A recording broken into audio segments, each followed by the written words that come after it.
మందిరాన్ని కాచుకొని ఉన్నాము. ఈ పై పనులు పెద్దలతో కలిసేది అది మన కెపాసిటీ లేదు, అది మన పని కూడా కాదు. వాళ్ళు వెళ్ళి అక్కడ అవమానం పడింది కూడా నాకు తెలియదు. నిన్న విషయమే తెలిసింది. అది నిన్న వారు చెప్తేనే ఏమని, నేను రావద్దన్నా కదా మరి ఇక్కడ కూడా తయారయ్యావా అన్నట్టుగా ఆయన ఏదో చూశాడని జరిగింది కదా. మేము టైం లేదు కదా, మళ్ళా నువ్వు ఎందుకు వచ్చావని జయరాజు గారు అన్నారు అని. ఆ విషయం నాకు తెలియదు. అయితే ఇంకో మాట అన్నారు, ఇది సెంటర్లో ఉందని. అప్పట్లో వాళ్ళు ఇచ్చిన ఉద్దేశం ఏంటంటే ఊరు బయటే, ఈ మందిరం ఊరు బయటే ఇవ్వాలని, కాంపౌండే లోపలికి రావాలని. తర్వాత మన వాళ్ళు కొంచెం ప్రోత్సాహం చేసి అడిగితే మురిగుంట. అసలు ఈ మురిగుంట అనేది నాకు ఇష్టం లేదు, ఎందుకంటే అది అంత భయంకరంగా ఉంది అప్పుడు ఈ పరిస్థితి. ఇక్కడ ఎట్లా కడతాం అది అని అంటే, కానీ వాళ్ళ యొక్క ఇంజనీర్స్ ప్లాన్ వేరే ఉంటుంది, దేవుని ప్లాన్ ఇంకా అంతకంటే గొప్పగా ఉంటుంది కనుక దేవుడు ఇది ఇచ్చాడు.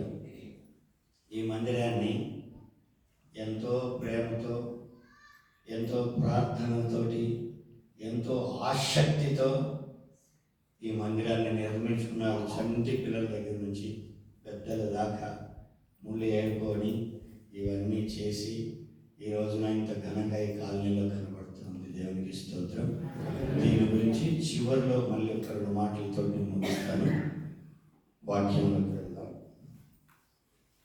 లూకా రాసిన సువార్త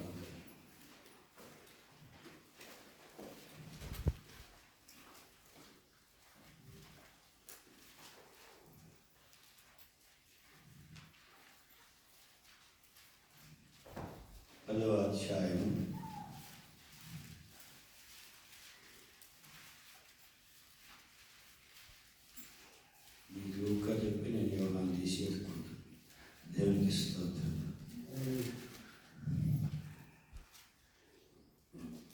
30వ వచనం, 10:30. ఇది అందరూ విన్న కథే. ఒక మనుషుడు యెరూషలేములో నుండి యెరికో పట్టణమునకు తిరిగి వెళ్ళుచు దొంగల చేతిలో చిక్కెను. వారు అతని బట్టలు దోచుకొని అతని కొట్టి కొరప్రాణముతో విడిచిపోయేది. అప్పుడు ఒక యాజకుడు ఆ త్రోవను వెళ్ళుట తటస్థించెను. అతడు అతనిని చూచి ప్రక్కగా పోయేది. అలాగుననే లేవీయుడొకడు ఆ చోటికి వచ్చి చూచి ప్రక్కగా పోయేను. అయితే ఒక సమరయుడు ప్రయాణమైపోవచ్చు అతడు పడి ఉన్న చోటికి వచ్చి అతనిని చూచి అతని మీద జాలిపడి దగ్గరకు పోయి నూనెయు ద్రాక్షారసమును పోసి అతని గాయములను కట్టి తన వాహనము మీద ఎక్కించి ఒక పూటకుల వాని ఇంటికి తీసుకొని పోయి అతని పరామర్శించెను.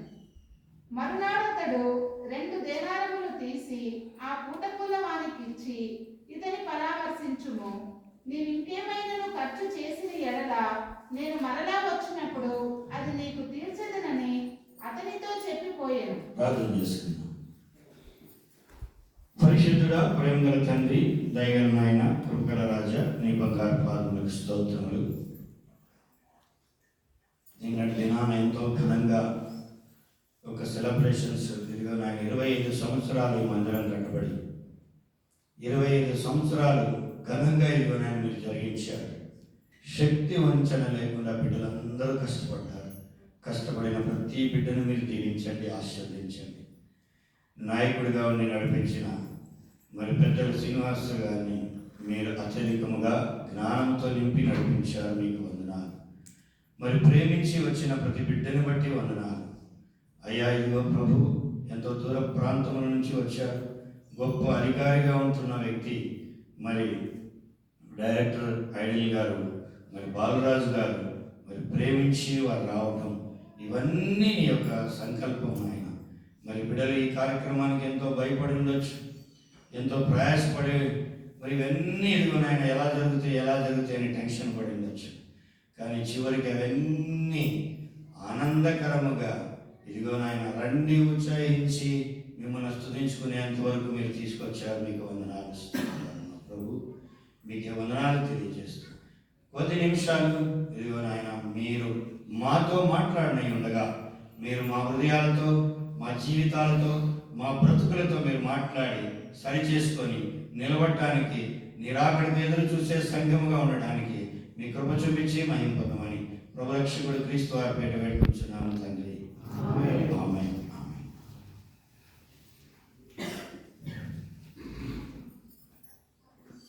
గొప్ప కీర్తన 95 చదివించారు కదా, మోషే చేసిన ప్రార్థన. ఆయన మాట్లాడబాక. దేవుడు చివరికి అన్నీ అయిపోయిన తర్వాత ఒక మాట అంటాడు, నా జీవము తోడు. అంటే ఇక దానికి మించింది ఇంకేం లేదు. దేవుడికి మించిన వాళ్ళు ఎవరైనా ఉన్నారా? దేవుడికి మించిన వారు ఎవ్వరూ లేరు కనుక లాస్ట్కి దేవుడు ఖచ్చితంగా ఒక మాట చెప్పాలి అంటే నా జీవము తోడు. అంటే నా ప్రమాణం అది. అది ప్రమాణము అయినట్టు ఇక ఫైనల్. ఎంత మాట ఖచ్చితంగా ఈ లోకానికి ప్రజలకి చెప్పాలి అనుకున్నాడంటే అది ఫైనల్గా నా జీవము తోడు. ఇక మనం కూడా కొన్ని చెప్తాం, దేవుడు తోడు అంటాము, అమ్మ తోడు, అయ్య తోడు, అన్నీ అయిపోయిన తర్వాత చివరికి దేవుడు ఏ తోడన్నా మనం నమ్మం. నిజమేనా? ఎందుకనంటే అలాంటి పరిస్థితుల్లో మనం బ్రతుకుతున్నాం కనుక మనల్ని నమ్మరు. కానీ దేవుడు ఏది చెప్పాడో అది చేశాడు, ఏది మాట్లాడాడో దాన్ని నెరవేర్చాడు, ఏ వాగ్దానం ఇచ్చాడో ఆ వాగ్దానాన్ని ప్రజల కొరకు నెరవేర్చాడు.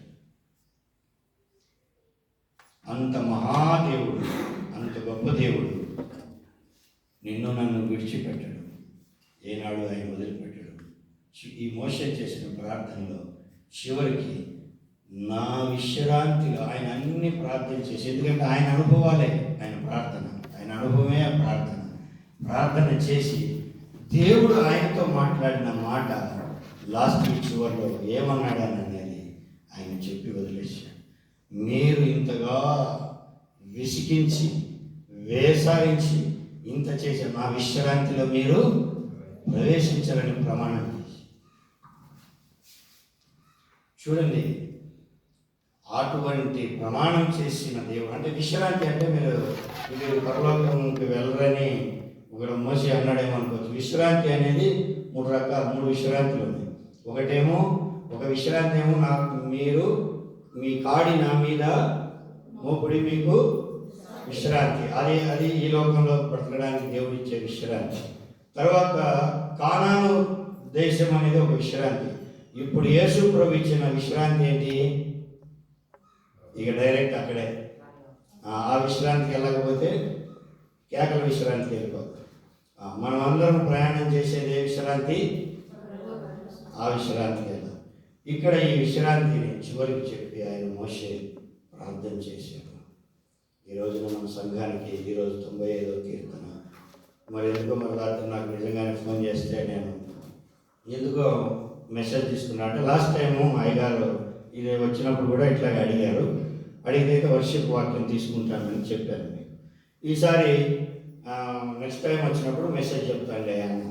అందుకని ఈ అవకాశం మళ్ళీ దేవుడు నాకు ఇచ్చాడు కాబట్టి ఈసారి మెసేజ్ తీసుకుంటాను అన్నాను. కానీ అది దేవుని ప్రణాళిక.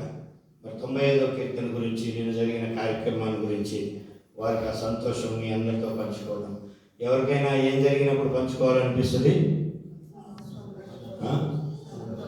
సంతోషం కలిగినప్పుడే, దొరికినప్పుడే అందరికి పిలిచి చెప్పుకుంటుంది. ఏం దొరికిందని? నాణ్యం కానీ గొర్రె కానీ ఇవన్నీ దేవుడు మన కోసం చెప్పాడు. ఎందుకంటే సంతోషం వచ్చినప్పుడు ఇతరులతోటి పంచుకోవాలి. ఇంకా పంచుకోవాల్సిన విషయాలు ఈ సంఘంలో చాలా ఉన్నాయి. ఇంకా అనేక ఆత్మలకు మన దేవుడు చేసినటువంటి మేలులు అనేక మంది ప్రజలకు, నేను అయ్యగారు చెప్పింది ఏంటంటే కొన్ని మనము చేసినవి కనపడాలి, కొన్ని కనపడకూడదు. నిన్న నేను కొంతమంది సేవకులను పిలిచాను కదా, పాస్టర్ గారిని కొన్ని సంవత్సరాలుగా ప్రయత్నం చేసినా ఒక్క రోజు కూడా దొరకలేదంట టైం. అటువంటి సేవకుడికి నేను అరగంట ఇచ్చినందుకు నాకు చాలా బాధగా ఉంది. మీరేమన్నా మీ పెద్దవాళ్ళు ఎంతమంది వచ్చినా కానీ దేవుడి జన్మించిన పెద్దవాళ్ళు ఎవరు దేవునికి స్తోత్రం. హల్లెలూయా. దేవుని పని చేసే, ఎందుకనంటే దేవుడు ఎవరిని చూస్తాడంటే ఏం చూస్తాడు తెలుసా? సువార్తను ప్రకటించు వారి పాదములు. ఆయన నిన్ననే చెప్పాడు, మీకు అర్థమైందో లేదో. దేవుడు పాదాలు చూస్తారంట. ఈ దైవజనులు కొంతమంది ఏం చూస్తారంటే యూట్యూబ్లు అదే బయట రహస్యం చేయాల్సింది ఎక్కడ పెడుతున్నారు? బహిరంగంగా పెడుతున్నారు. ఆ లోతైనటువంటి మర్మాలు కొంచెం సేపు చెప్పారు, చాలా గొప్ప విషయాలు ఆయన చెప్పారు. ఎంతమందికి అర్థమైందో లేదో తెలియదు, కానీ ఇంకొక పావు గంట ఇచ్చితే తోలు తీసేవాడు అందరు. ఇంకొక పావు గంట ఇచ్చితే అయ్యగారులకి పెద్దలకి అందరికీ తోలు తెగిపోయేది. ఆయన చాలా క్లుప్తంగా చక్కగా మెసేజ్ ఇచ్చి అలా అట్ల కాడ కాల్చి అలా అంటించి వదిలేసి వెళ్ళిపోయారు. ఇంకొక నిమిషం కనుక అట్లా ఉంటే బొబ్బలు లేసే. దేవునికి స్తోత్రం. హల్లెలూయా. అటువంటి దైవజనులు ఇంక ఎప్పుడైనా పిలిచినప్పుడు వారికి సమయం ఇవ్వడానికి ప్రయత్నం చేయండి. దేవునికి స్తోత్రం. హల్లెలూయా. ఇంకొక ఆయన అన్నాడు, ఇంకొక అరగంట భోజనం లేట్ అయితే చచ్చిపోతామా? అయ్యగారిని ఎందుకు నిలబెట్టలేదని నన్ను బయట చొక్కా పట్టుకొని అడిగినట్టు అడిగాడు. అయ్యా, నా చేతిలో ఏం లేదు, నేను నిమిత్తం మాత్రమే, నేను వచ్చి మెలకుండా కూర్చున్నామని. నన్ను ఏం అడగండి, అడిగితే అది వదులుతున్నాడు చూడు, ఆయన పోయి అడగండి. దేవునికి స్తోత్రం. హల్లెలూయా. హల్లెలూయా. ఉత్సాహం ఉండండి, ఉత్సాహంగా. హల్లెలూయా. హల్లెలూయా. హల్లెలూయా. హల్లెలూయా. దేవునికి స్తోత్రం. ఒక మనుష్యుడు, ఎవరు? ఒక మనుష్యుడు బట్టలు బ్యాగ్ సర్దుకొని అన్ని బ్యాగ్లో పెట్టుకొని, లెదర్ బ్యాగో, 300 రూపాయల బ్యాగో, 200 రూపాయల బ్యాగో, ఎంత బ్యాగో తెలియదు, కానీ అయ్యా ఆ బ్యాగ్ పెట్టుకొని ఆ బ్యాగ్ తీసుకొని ఎక్కడి నుంచి బయలుదేరాడు? యెరూషలేము నుంచి. ఎక్కడికి బయలుదేరాడు? అబ్బా, యెరికో అనేది చాలా మంచి ప్రాంతం కదా. ఏమి యెరికో అనగా శపితమైనది, పాపమునకు గుర్తు. యెరూషలేము దేవమందిరము, యెరూషలేము ఆరాధనా స్థలము. యెరికో, మోయాబు ఇవన్నీ శపితమైనటువంటి. ఒక మనుష్యుడు మంచి ప్రదేశము నుంచి అతి మంచి ప్రదేశములకు వెళ్ళడానికి ప్రయత్నం చేయాలి, కానీ ఆ మంచి ప్రదేశము నుంచి ఎక్కడికి రావడానికి? చూడండి, ఎప్పుడైనా దేవుడు మనకి ఇచ్చినటువంటి మంచి ప్రదేశము అది ఏదైనా ఉందంటే దేవమందిరము. ఏంటిది? మంచి ప్రదేశం. మీ ఆఫీసు మీకు మంచిగా ఏసీలు అన్నీ పెట్టి మీకు మంచి కాఫీలు తెచ్చి అటెండర్ నాలంటాడు ఎవరైనా ఉండినా, మీకు అన్నీ ఉన్నా, ఇక్కడ మీ కాఫీలు మీరే తెచ్చుకొని, మీ చేపలు మీరే వేసుకొని, మీరు తుడుచుకున్నా, మీరు ఏ ప్రాంతానికి వచ్చారు? మంచి ప్రాంతానికి వచ్చారు, మంచి ప్రదేశానికి వచ్చారు, మంచి స్థలానికి వచ్చారు, మంచి దేవుని దగ్గరికి వచ్చారు. ఏ దేవుడినా? ఏ దేవుడు? కిడ్నీలు బాగు చేసే దేవుడు, షుగర్లు ఫ్యాక్టరీలు ఉన్నా తీసేసే దేవుడు, ఇంకేంటి రోగాలన్నీ బాగు చేసే దేవుడు, ఇంకా ఎన్నో రకాలుగా దేవుడు అని ఒక్కొక్క దేవుడిని ఒక్కొక్క రోగానికి దేవుడిని ఇట్లా ఇంకో దెయ్యాని కోసం ఇట్లా కొన్ని నిర్ణయించుకున్నాడు. దేవుడు అన్నీ చేయగలడు.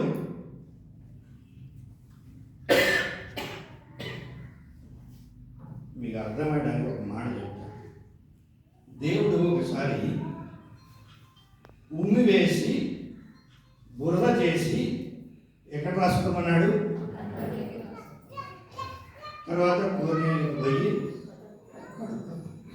ఇంకో చోటుకి వెళ్ళినప్పుడు అదే దేవుడు అట్లాంటి వ్యక్తినే నేను చూపు పొందగోరుచున్నానంటే పొందుము అన్నాడు. ఇప్పుడు నేనేమంటానంటే బురద రాసుకొని నీకు ఉమ్మేసి బురద రాసి నీ కళ్ళకి తుడిసి నువ్వు పోయి నీటిలో మునిగితేనే స్వస్థత, దానికి మించింది వేరే స్వస్థత లేదు అని అనగలనా? నేను శుద్ధుడు కావు. రకరకాలుగా ఇవన్నీ ఏంటంటే, కొంతమంది బుర్ర రాస్తేనే బుర్ర రాయాల్సిందే, కొంతమంది కలుగులు కాక, ఇట్లా ఒక్కొక్క పాయింటే తీసుకుంటారు. కొంచెమే తోకనే తీసుకొని దాన్ని ప్రామాణికంగా పెట్టుకుంటారు. ఇంకొకళ్ళు ఇంకొక తోక, ఇంకొకళ్ళు ఇంకొకటి. అది ఏనుగును చూసినట్టే పెద్దలు చెప్పేవారు కదా సార్, ఏనుగు ఎట్టా ఉందిరా అంటే, ఒకడేమో లావుగా ఇట్లా ఉన్నాడు, ఒకడేమో సన్నగా పొడుగుగా, ఒకడేమో ఇంత పొడుగుగా, ఒకడేమో ఇంత లావుగా, రకరకాలుగా పరిశుద్ధ గ్రంథాన్ని ఎవరు ఇష్టం వచ్చినట్టు వాళ్ళు చేసుకొని రకరకాలుగా అయిపోయారు. ఈ రకరకాల అందరినీ కనిపించే యునైటెడ్ చర్చ్. దేవునికి స్తోత్రం. హల్లెలూయా, హల్లెలూయా. అన్ని జాతులను, అన్ని రకాలను, అన్ని మతాలను అందరినీ తీసుకొచ్చి ఇక్కడ కూర్చోబెట్టారు. దేవునికి స్తోత్రం.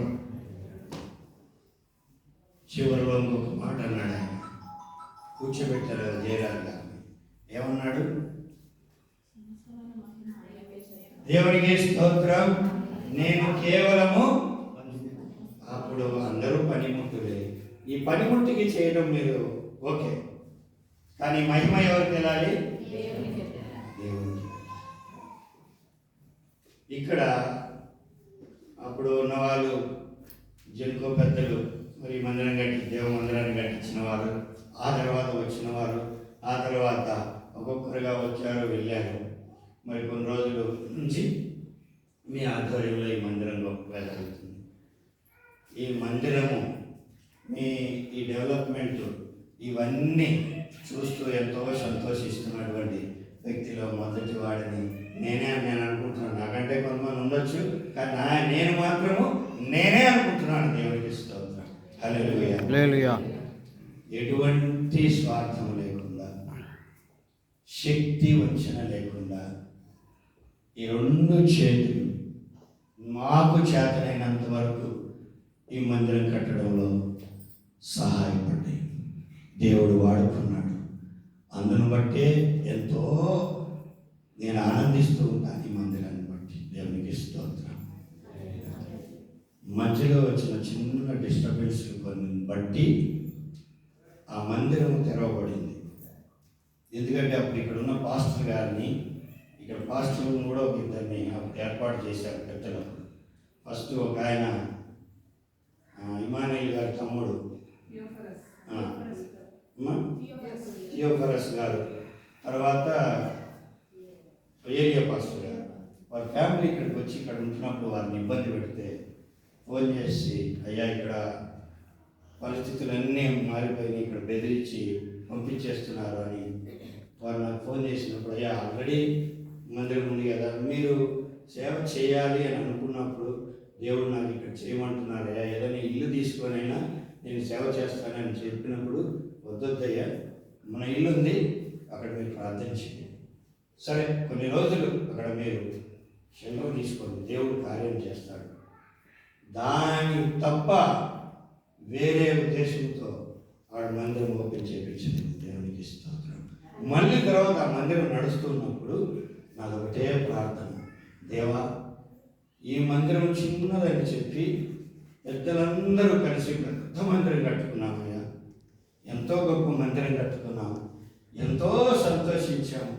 ఎంతమంది చిన్న పిల్లల దగ్గర నుంచి శ్రమపడి ముళ్ళు లేని రాళ్ళు వేసుకొని ఈ మందిరం కట్టుకున్నాం. ఇక్కడ ఆరాధన, రెండో ఆరాధన ఈగలపెంట్లో ఉండకూడదు, ఒకటే చర్చి.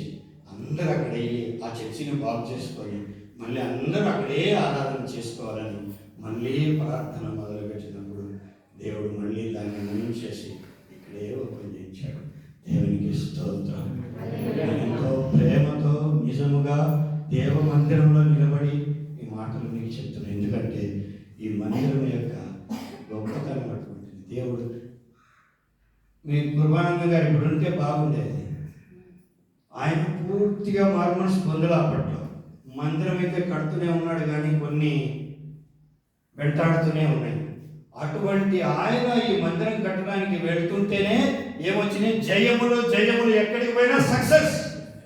చెప్పాడా లేదా? నేను చెప్పానా? అటువంటి ఆయనే దేవుడు వాడుకొని ఈ మందిరాన్ని సక్సెస్ చేశాడు. ఈ మందిరాన్ని కట్టించాడు. ఒక పనిముట్లుగా సాధనాలుగా వాడుకున్నాడు. అందుకనే ఈ మందిరం అయ్యా, ఇది దేవ మందిరము.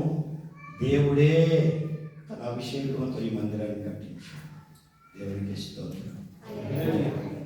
దేవుడే పూనుకోకపోతే ఈ గుంట బయటికి వెళ్ళాల్సిన, కాలనీకి బయటికి వెళ్ళాల్సిన మందిరం గుండలోకి వచ్చింది.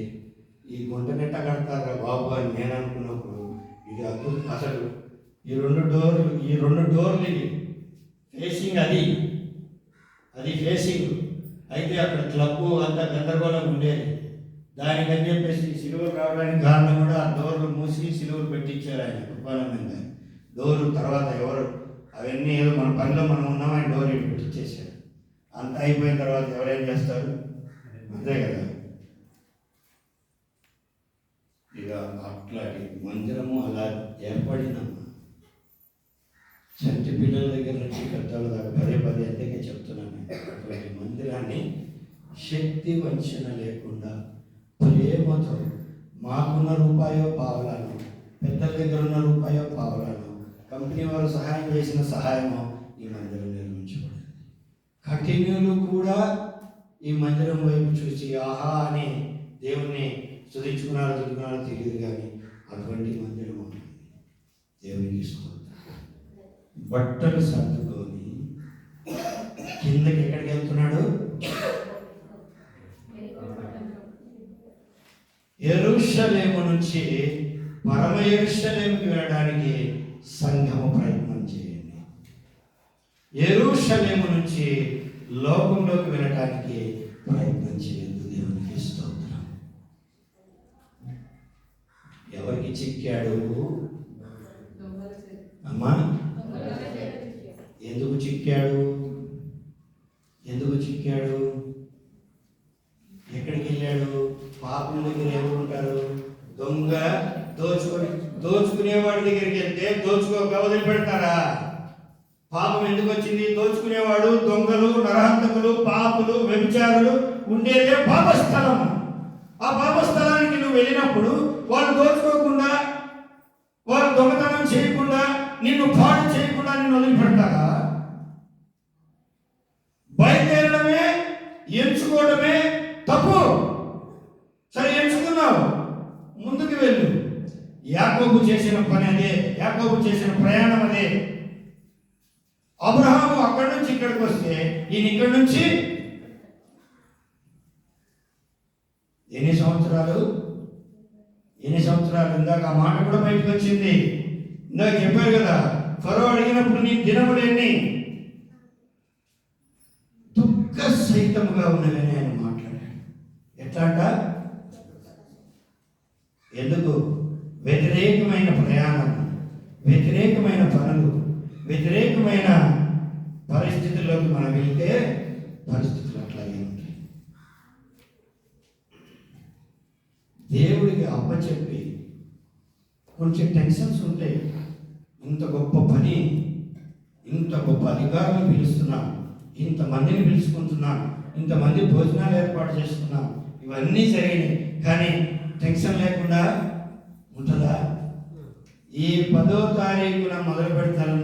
ఇక్కడ మనకి 10వ తారీఖున సిల్వర్ జూబ్లీ అని ప్రభువా ఎన్ని ఆటంకాలు చూసాము దేవమందిరం ఓపెనింగ్కి. అటువంటి ఆటంకాలు ఏమీ రాకూడదని ప్రార్థన చేస్తూనే ఉన్నాం. దేవునికి స్తోత్రం. హల్లెలూయా. ప్రార్థన దేవుడు వినే దేవుడు. ఎవరు? మీరు వినకపోవచ్చు ఇప్పుడు నేను చెప్పే మాటలు కానీ ఏమి కానీ, అది నాకు సంబంధం లేదు. కానీ దేవుడు మాత్రము వినే దేవుడు. దేవుడు మన కష్టాన్ని చూచే దేవుడు. కనుక వదిలిపెడతాడా? కనుక ఆయన మాట ఇచ్చి తప్పుతాడా? నువ్వు అడిగావు దేవా, నువ్వు చూసుకుంటావని అయ్యగారు కూడా చెప్పుకుంటారు, మన ప్రెసిడెంట్, సెక్రటరీలు అందరూ చెప్పుకుంటారు, దేవా నువ్వు చూసుకుంటావు మాకేమని. కానీ లోపల ఈ దినం దాటిపోయేంత వరకు వారికి ఎందుకనంటే ఎక్కడే అవమానం జరుగుతుందో, పెద్ద పెద్దవాళ్ళని పిలుస్తున్నాం, ఇంతమందిని పిలుస్తున్నాం, వస్తున్నారు, ఎక్కడ ఏం జరిగితే ఏం జరుగుతుందని లోపల ఉంటుంది. కానీ దేవుడు నవ్వుకుంటున్నాడు. అనిపించాడా? నేను ఉన్నాను కదా, నీకెందుకు, మీరు కానీ మీ పని మీరు చేయండి, నేను చూసుకుంటాను అని దేవుడు మన కార్యక్రమాన్ని దేవుడు చేస్తాడు. అప్పుడు ఈ దోచుకొని పూర్తిగా చంపేశారా? పూర్తిగా చంపేశారా? ఎందుకు వదిలిపెట్టాడు? ఎందుకు వదిలిపెట్టారో మనకు తెలియదు. వదిలిపెట్టేసి వెళ్ళిపోయారంట. దాదాపుగా మీకు ఒక వాక్యము గుర్తు చేస్తాను. పౌలు గారిని ఇష్టం వచ్చినట్టు కొట్టారు. కొట్టి రాళ్ళతో కొట్టి చనిపోయాడని వెళ్ళిపోయారు. పౌలయ్య గారు చనిపోయాడని వెళ్ళిపోయారు.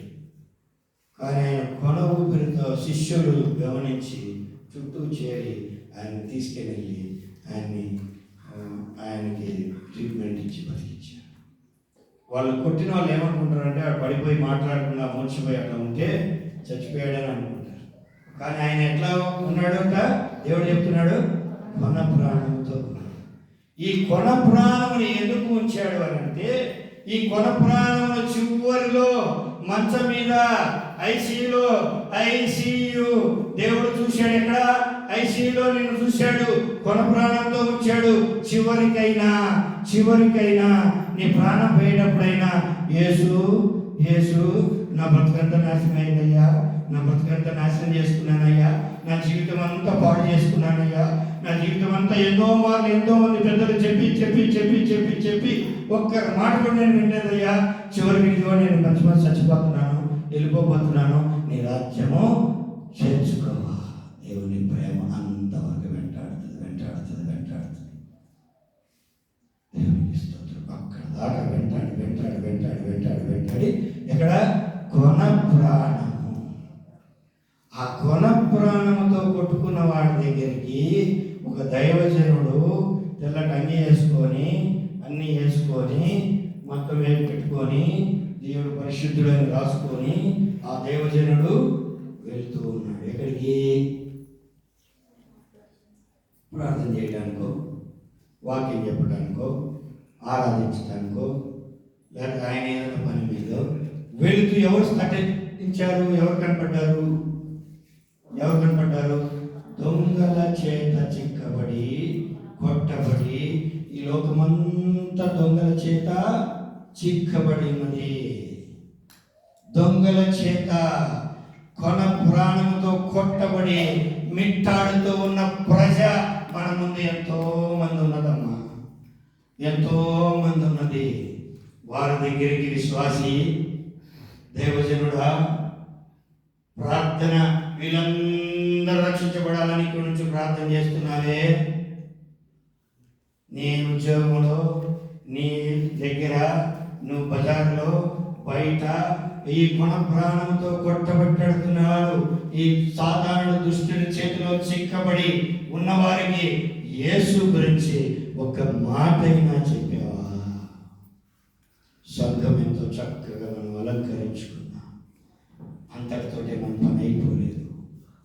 అనేక ఆత్మలను మనం ఈ సంఘంలోనికి తీసుకురావాలి. దేవునికి స్తోత్రం. హల్లెలూయా. మన బాధ్యత దేవుని సంఘాన్ని విస్తరింపచేయాలి, దేవుని రాజ్యాన్ని విస్తరింపచేయాలి. దేవుడు మన పాదాలను చూస్తూ ఉన్నాడు. సువార్త ప్రకటించు పాదములు సుందరమైనవి. సువార్తను ప్రకటించు పాదములు సుందరం. దేవుని పాదాలు చూస్తూ ఉన్నాడు.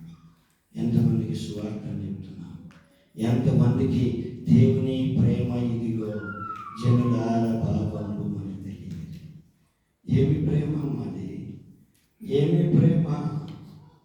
ఒక ఆయన అన్నాడు, కిడ్నీల వ్యాధితో బాధపడుతూ, ప్రభువా నీ చిత్తమైతే కిడ్నీ వ్యాధి తీసే, కానీ నేనేమి దాని గురించి డిమాండ్ చేయట్లేదు దగ్గర. ఎందుకంటే నా కోసం ప్రాణమే పెట్టాను, నా కోసము. ఇదేం పెద్ద విశేషం కాదు.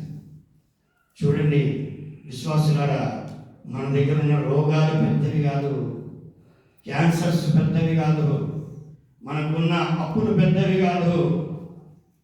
దేవుడు మనకిచ్చినటువంటి రక్షణ గొప్పది. దేవునికి స్తోత్రం. ఆ రక్షణను నీవు కాపాడుకో. దైవజనులు అదే చెప్పారు, ఆ రక్షణ వస్త్రమును నీవు కాపాడుకో, ఆ నీతిని నీవు కాపాడుకో, ఆ నీతిని ప్రచారం చేయి. బహిరంగముగా ఆంతరింగముగా నీ యొక్క ఆత్మను దినదినము అభివృద్ధి పరుచుకో. దైవజనుడుగా ఉన్నావు, అనేకులకు బాప్తిసం ఇచ్చాం. అనేకులకు ఎంతో చేశాం, మందిరాలు కట్టాం, సంఘాలు కట్టాం.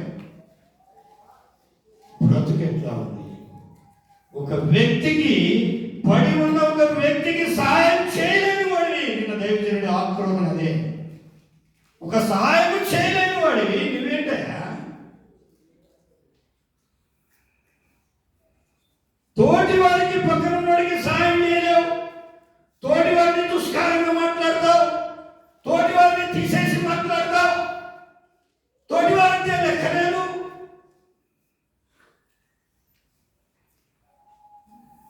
జాగ్రత్త.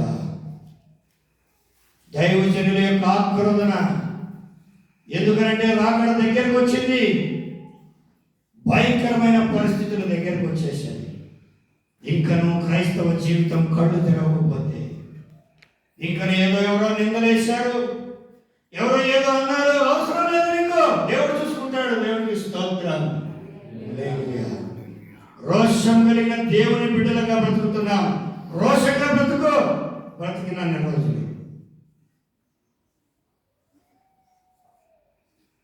దేవుని యొక్క పిల్లలు సమాజానికి ఎంతో సాక్షి దీపాలుగా కనపడాలి, సాక్షి జీవితాలుగా కనపడాలి. దేవునికి స్తోత్రం. దేవజనులు రాశారు, నింద వాయువులు ఎన్నో వీచన యేసు మీదకి, ఎన్నో వీచము యేసు మీదకే. నువ్వు నేనంటుంది, ఎన్ని నిందలైతే ఏమి, ఎన్ని మాటలైతే ఏమి, ఏమైతే ఏమి, దేవుని కోసం బ్రతుకు, దేవునిలో బ్రతుకు, దేవుడి కోసమే జీవించు. చాలు. దైవజనుడా, పక్కకి పోయే జీవితం ఎందుక? ఒక మనిషి కొట్టబెట్టాడుతూ ఉంటే, బాధలో ఉంటే, ఇరుకులో ఉంటే, ఇబ్బందులో ఉంటే పక్కకు పోతావా? మరి ఏమని యేసు ప్రభువుని ప్రకటిస్తున్నా?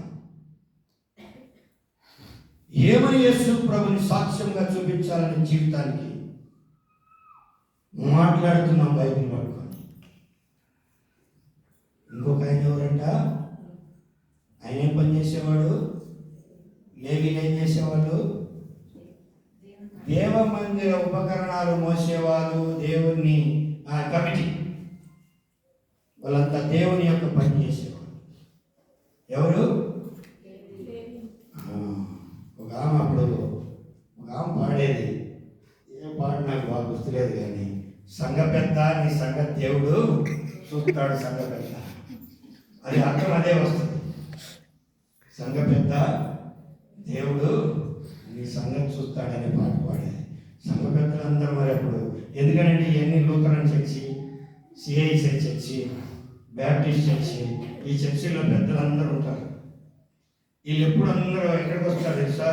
నాకు అప్పుడు అంతగా, ఎందుకంటే మేము చిన్నప్పటి నుంచి అది కాదు కాబట్టి కొన్ని చోట్లకి వెళ్ళినప్పుడు, ఈ మధ్యలో యూట్యూబ్లో కూడా వచ్చింది, గుద్దుకోటాలు, ఫైటింగ్లు, తన్నుకోటాలు. చెప్పాలి, చూసి ఉంటారేమో. దేని దగ్గరమ్మా?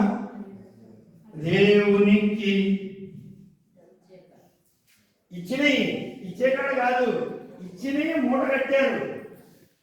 ఈ మూట దగ్గర కొట్టుకుంటున్నారు. ఎడా? ఈ మూట దగ్గర కొట్టుకున్నారు. ఒకసారి విజయవాడలో పెళ్ళైతే క్రైస్తవులు చాలా పెళ్ళిళ్ళలో ఈ రాయించరు. మా పెళ్ళిళ్ళు అయితే ఒక కౌంటర్ ఓపెన్ చేస్తారు, ఒక టేబుల్ వేసి, ఒక కుర్చీ వేసి, ఒక బేషన్ పెట్టి, అక్కడ వచ్చిన వారు వెంకట్రావు 516, వీరేశలింగం 1116, ఇవన్నీ ఇట్లా రాసి ఒక పల్లెంలో వేసి అవన్నీ కట్టగట్టి మళ్ళీ ఇస్తాం. అక్కడ ఏం జరిగిందంటే ఇది ఇయ్యరు కాబట్టి ఎవరు బయట నుంచి చాలా మంది వచ్చారు. వచ్చిన వాళ్ళందరికీ ఈ ప్రసంగం అన్నీ అయిపోయిన తర్వాత, పెళ్ళి అయిపోయిన తర్వాత కానుకలు పడతాము అన్నారు. ఏమన్నారు? కానుకలు పడతాము అన్నారు. కానుకలు పడితే అందరూ సంచులు అవి తీసుకెళ్లారు. అదేమన్నా చర్చి అయితే ఇట్లాంటి ఉంటాయి తిత్తులు, అది పెళ్లి కదా, బస్తాలు తీసుకున్నారు. బస్తాలు తీసుకుని కొంతమంది వీళ్ళు చదివింపులు లేవు కదా అని కొంతమంది పెద్దలు స్నేహితులు అందరూ 1000, 500, 2000 వేయాల్సిన వాళ్ళందరూ వేస్తూ ఉన్నారు. ఈ బస్తాలు వచ్చి అక్కడ డయాస్ దగ్గర పెడతా ఉన్నారు. డయాస్ అంటే అది పెళ్లి కూతురు దగ్గర. ఇవన్నీ అక్కడికి వచ్చి 3-4 బస్తాలు అయినాయి. ఎన్ని బస్తాలు? 3-4 బస్తాలు ఆడ అంతా అక్కడ పెట్టారు. ఒక అరగంట తర్వాత పెళ్లి చేసిన పాస్టర్ గారు ఏంటి, పెళ్లి చేసిన పాస్టర్ గారు ఏంటంటే లేడు ఆయన.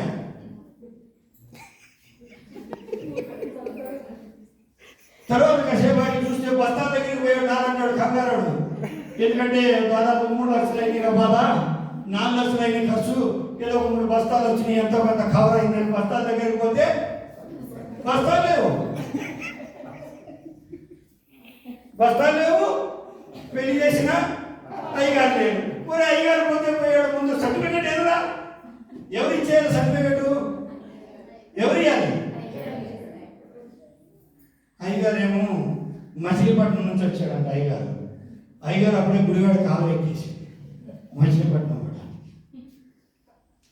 అందులో ఉన్న ఒక బంధువు సిఐ గారు, మీరేం కంగారు పడకండి, నేను పోలీసులు పిలుస్తానంటే ఆ పెళ్లి చేసిన ఇద్దరు, అబ్బాయి తరపున వారు కానీ అమ్మాయి తరపున కానీ ఇద్దరు విశ్వాసం. మరి ఏమన్నారంటే వదిలేండి, దాని గురించి పట్టించుకోవద్దు. ఎందుకు తెలుసా?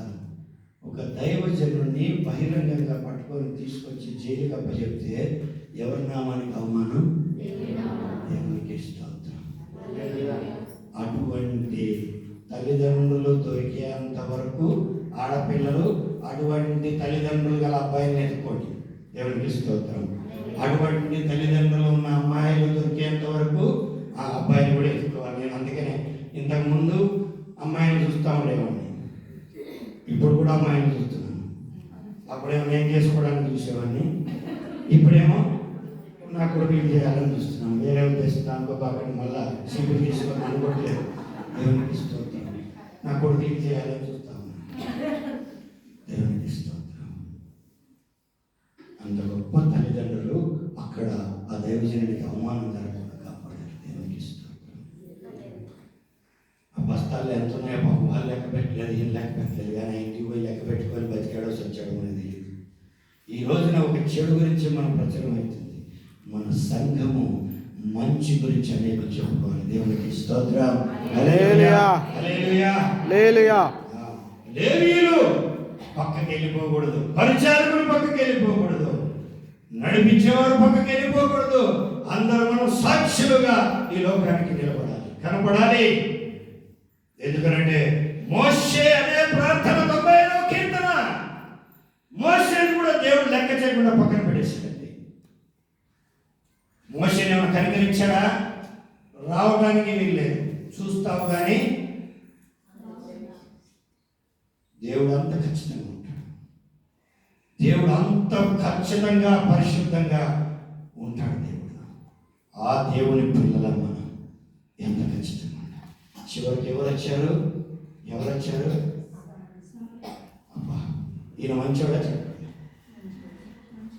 అందరిలో ఆధిక్యత కలిగిన వాళ్ళ సమరయులు ఏమా? అందరూ సమరయులు రాగానే యూదులు వెళ్ళి లేచి నిలబడతారా? వచ్చి కూర్చోమంటారా? సమరయుని అక్కడ చూడగానే అసలు యూదులు అక్కడ పట్టుకొని కొట్టమంటారు. అసలు అటు నుంచి రావడానికి వారు భయపడతారు. చివరికి ఎందుకు వాళ్ళు రావాల్సి వచ్చిందంటే, చేయవలసిన వాళ్ళు చేయలేదు కనుక అవకాశం ఎవరికి దొరికింది? సమరయులకు దొరికింది. దేవునికి స్తోత్రం. హల్లెలూయా, హల్లెలూయా. అందుకనే వాక్యంలో చెప్పాడు, ఏం చెప్పాడు? పెద్దవారిని పెద్దోళ్ళని పెద్ద పెద్దోళ్ళని సిగ్గుపరచడానికి ఎవరిని లేపాడంట? దేవునికి స్తోత్రం. అది దేవుడు ఎరువుని నిలబెట్టి సింహాసనం మీద కూర్చోబెడతాడు. ఎక్కడ? ఎరువుని పిచ్చోడిని తీసుకొచ్చి సింహాసనం మీద కూర్చోబెడతాడు దేవుడు.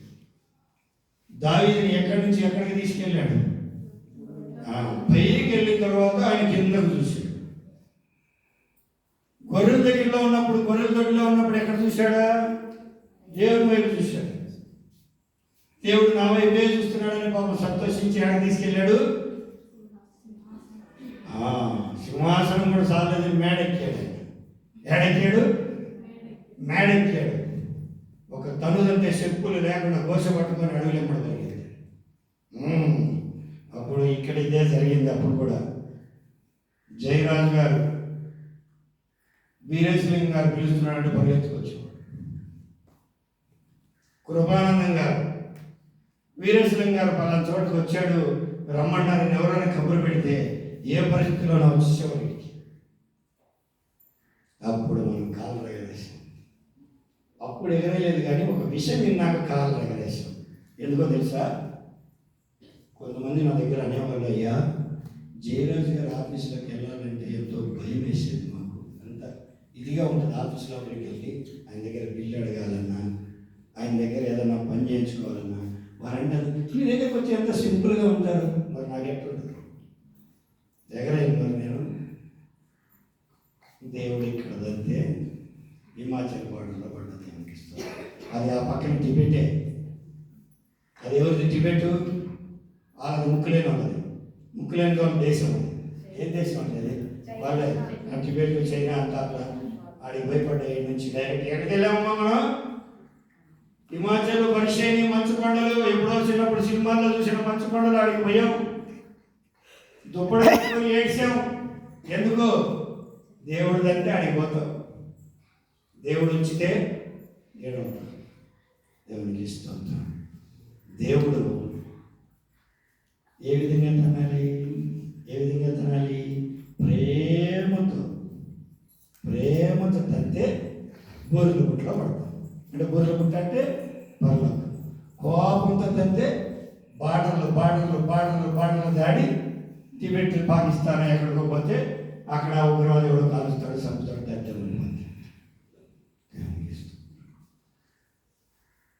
దేవుని యొక్క ప్రేమ గుర్తించండి. కల్వరి ప్రేమను గుర్తించండి. దేవాది దేవుడు పనికి మానవాడైన మనల్ని సమరయులు, దిక్కులేని వారు, అనాథలో, బాధ్యులు ఎక్కడికి వచ్చాడంటే ఎక్కడ మనిషి పడిపోయాడో, ఎక్కడ నుంచి మురిగుంటలో నుంచి లాగాలో ఆ మురిగుంటలోనికి దేవుడు వచ్చేసాడు. ఆ మురిగుంటలో నుంచే దేవుడు పైకి లాగాడు. దేవునికి స్తోత్రం. హల్లెలూయా. అటువంటి మురిగుంటలో నుంచి మనం లాగాడు కనుక ఆ మహోన్నతుడు మనం లాగి పైకి పెట్టాడు కనుక ఆ మహోన్నతుడే ప్రాణం పెట్టాడు. ఆ మహోన్నతుడే మనం తీసుకెళ్ళడానికి మళ్ళీ రాబోతున్నాడు. దేవునికి స్తోత్రం. ఏ పనికి వెనకాడద్దు, ఏ విషయానికి వెనకాడద్దు. అది దేవుని పని అయితే, అది దేవుని పని అయితే పరిగెత్తు. దేవునికి ఆటంకమైతే, నీ ఆత్మ చల్లారిపోయే పరిస్థితులైతే దేవుడి దగ్గర మోకరించు. దేవా, నన్ను ఏం చేయమంట? నా పరిస్థితులు ఏంటి? నా బ్రతుకేంటి? ఏంటి నేను ఇలా చల్లారిపోతున్నాను? దేనిని బట్టి దేవుడి దగ్గర నిర్ణయం తీసుకోగాని సొంత నిర్ణయాలు తీసుకోవద్దు. దేవుడితో మాట్లాడు. దేవుడు దారి చూపిస్తాడు. ఇందాక అయ్యగారు ఎందుకో మరి ఒక మాటలు చెప్తున్నారు. అలుగుతున్నారు, గొనుగుతున్నారు, సణుగుతున్నారు, ఏదోనని.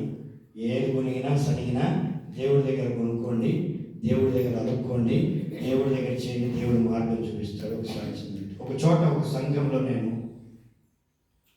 కొంచెం ఇమడలేకపోయాను. కొన్ని పరిస్థితులకి అక్కడ ఇమడలేకపోయాను. ఎవరిని కామెంట్ చేయలేదు, ఏ వ్యక్తితో మాట్లాడలేదు, ఎవరిని ఇంట్లో కూడా హెచ్చరించాను. జాగ్రత్త, నోరు. జరిగిన అవమానమైన ఆశీర్వాదమే. ఏదైనా ఆశీర్వాదమే. ఒక మాట మాట్లాడుతూ ప్రార్థన చేద్దాం. దేవుడు సింపుల్గా తీసుకెళ్ళి వరుసలో కూర్చోబెట్టాడు. దేవుడికి స్తోత్రం. ఎక్కడ ఆడేమన్నా పెద్ద పని ఉందా? ఏం లేదు, వండుకొని తింటాం మేమిద్దరం, అంతే. దేవునికి స్తోత్రం. దేవునికి ప్రార్థన చేసుకోవడం, వాక్యం చదువుకోవడం. ఆదివారం వస్తే ఆ వరుస వాళ్ళు ఏం చెప్తున్నారో మాకు అర్థం కాదు, మేము ఏం చెప్తున్నాం వాళ్ళకి అర్థం కాదు. అక్కడికి పోయాము. అక్కడికి పోయి ఎన్ని నెలలు ఉన్నాము? దగ్గర దగ్గర 8 నెలలు హాయిగా ఎంజాయ్గా అక్కడ గడిపేసి వచ్చేసాం. ఏమైనా పని చేసేవాడా? నాకు వంటలు పెట్టడం తప్ప. నీ బట్టలు కూడా నేనే ఉతికి అనుకోండి. దేవునికి ఎందుకంటే ఆ వాతావరణం పడక 3 రోజులు ఒకసారి పోయేది సెలైన్ పెట్టుకోవడం. దేవుడు అలా తప్పిస్తాడు, దేవుడు అలా చేస్తాడు. దేవుడు ఏదైనా పడతారు కదా, దేవుడు ఏమైనా చేయగలడు. పాట వరకే, పాట అయిపోతే బయటికి పోతే నేనేమైనా చేయగలను, నేనేమైనా. కారం ఎక్కువ వేసి ఇంటికి వచ్చేసరికి చూపిస్తాను ఆ ప్రతాపం. ఎట్ట తింటాను నేను చూస్తా. ఏమైనా చేయగలను. నీవు నేను ఏమి చేయ, కాళ్ళు ఇరగొట్టి పక్కన కూర్చోబెడితే లేపడానికి ఇంకొకరు రావాలి. దేవుని స్తోత్రం. ఎంతమంది రావాలా? ఎందుకు నేను పక్కనే ఒకడైనా చాలనొచ్చు. దేవుడు మా సీనా ఇంతలా అయితే నేను అనుకోలేదు. మా అమ్మ అంతలా అయినా అసలు ఆ కొంచెం ఎప్పుడు విన్నా నేను. నిన్న పాట పాడుతుంటే అమ్మా వీళ్ళని పిలిచారు. ఏదో వీరేమన్నారని, ఏమన్నారు? సింగర్స్ ఉన్నారంట. మేము ఒకరికొకరు చూసుకుంటున్నాం. మా అబ్బా కొడుకులు పాడితే చాలా చికెన్ మిగిలిపోయేది. నేను మా ఆవిడ మేము నిలబడి మా ఫ్యామిలీ పాడితే మీకు చాలా చికెన్ మిగిలిపోయేది. ఎందుకంటే ఈ బాధ కంటే ఏడో చోట హోటల్లో దీన్ని వెళ్ళిపోతామని, మీ చికెన్ మీరే తినండి అనేవాళ్ళు. అందరూ వెళ్ళిపోయేవాళ్ళు. ఇంత గొప్ప సింగర్స్ మేముంటే ఇంకెవరు సింగర్స్ అనుకున్నా. వీళ్ళు లేస్తే వీళ్ళు అప్పుడు నేను విన్నా ఏదో చిన్న చిన్న పాటలు పాడేవాళ్ళు. అంటే నేను వెళ్ళిపోయినాక నేర్చుకున్నానంట. దేవునికి స్తోత్రం. అసలు ఆశ్చర్యపోయి అంశుమతి మేరకి మన దిగొచ్చారా ఇళ్ళలోకి అనుకున్న. దేవునికి స్తోత్రం. God bless you. దేవుడు మిమ్మల్ని దీవించాడు. ఆ స్వరాలు పాడు చేసుకోవాలండి. దేవుని కోసం మేము ఉపయోగించుకోండి. దేవునికి స్తోత్రం. దేవుని కోసం పాటుపడండి. మీరు ఎక్కడున్నా దేవుని ప్రేమను ప్రకటించాలి. ఏ నింద వాయువులు ఎన్ని వీచినా ఏం చేయవు, ఏం కావు. ఓపిక, కొంచెం సేపు ఓపిక. ప్రాణం ఇచ్చి పోయేంత వరకు ఓపిక పట్టిన మన ప్రభువు కొంత ఓపిక మనం తీసుకుంటే మహాశివాలు, మహాద్భుతం, మహాలోకానికి మనం దేవుడు తీసుకెళ్తాడు. దేవునికి స్తోత్రం, స్తోత్రం.